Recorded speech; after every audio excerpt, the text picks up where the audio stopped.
what would it take? If in 2025, the UFC wanted to beat the pay-per-view sales of Conor vs Khabib and potentially put on the most seen sporting event in recent history, I want to talk about a hypothetical main card I've created looking at 5 of possibly the biggest super fights the UFC could make in 2025. My main goal when making this card is essentially to get as many pay-per-view sales as possible. This card is supposed to make UFC 300 look like an Apex fight night in early January. As these fights are all super fights, I will also leave a realism scale depending on how likely they are to actually happen in 2025. For this first fight, I was actually really torn on where to put it on the card. Arguably, you could have put this at the number 1 slot of any other pay-per-view event and it could have done great sales. Although difficult to say, I just don't think people will really buy into Conor anymore. After all the BS on Twitter, court cases, accusations, and just plain tweaking out, I don't know how casual fans really see Conor anymore and if they'd buy into a pay-per-view. Irregardless, Conor will always do insane numbers and it would just be stupid not to add him on a card, especially if it's supposed to be the biggest card of the year. That's if we're going strictly off pay-per-view buys, that is. Since this fight has to somewhat make sense within the UFC rankings, I think pitting Conor versus Paddy at lightweight or a catchweight would make for a massive but somewhat kind of fun fight for us hardcore fans too. Can Paddy get his grappling off, or will we by miracle see one last vintage Conor performance, stuffing them takedowns and sniping that left hand? Either way, this fight would be massive in terms of casual sales and would definitely boost the likelihood this card could reach and beat the likes of Conor Khabib and Mayweather Pacquiao. In terms of realism though, I'd have to give this like a 3. To be honest, I just don't think Conor's ever coming back, and if he did you really think he wouldn't be anything but the main event? Hardcores aren't gonna like it, but Sean versus Merab 2 would be a massive fight. Is this a fight I want to see? No. Would it bring in loads of casual viewership? Yes. O'Malley is still a pretty big star in the US, doing great on social media and partnering up with YouTubers like Aiden Ross and the Nelk Boys, I think. Merab is also the current champion.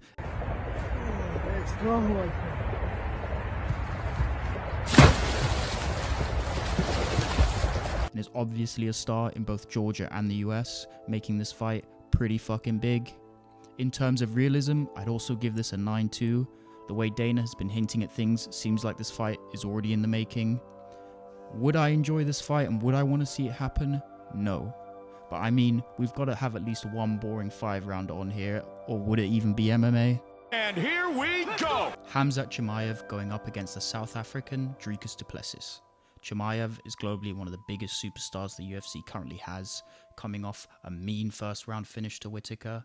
Dricus isn't a huge star in terms of casual viewerships, but he still has a large name, will bring in South African viewers and obviously has the middleweight title. Khamzat is just a straight up killer too, so this would be a super fun fight to watch. In terms of realism, I'd give this a 9 as well. I mean, I think this next fight is the fight to make at middleweight and would fit perfectly on the number 3 slot of this card. Another reason I really like this fight is stylistically, to me, Dricus is somewhat similar to Kamaru Usman, just a bigger and stronger version, and we saw how Khamzat fared against Usman in that 3-round affair, so I'd love to see Khamzat go those full 5 rounds against a big, strong guy like Dricus. If you had a time machine and went back to 2020 and told me Dricus du Plessis would hypothetically feature on the biggest card of all time, I don't even know, but his improvement has been insane to see. Now, for the co-main event, Islam Makhachev versus Ilia Topuria is just a banger. Ilia has officially vacated the featherweight belt to move up to lightweight, so there's no better time to make this fight happen.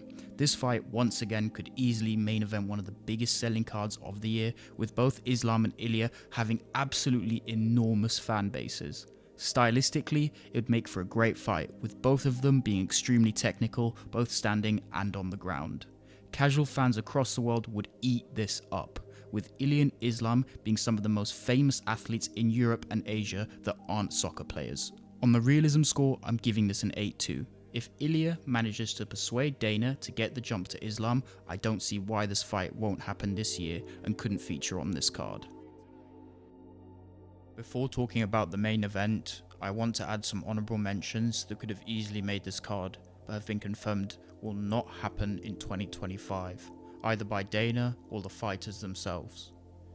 Adesanya vs Pereira 3 is a fight I'd love to see. They both knocked each other out to claim the middleweight title, so a third fight seems almost mandatory.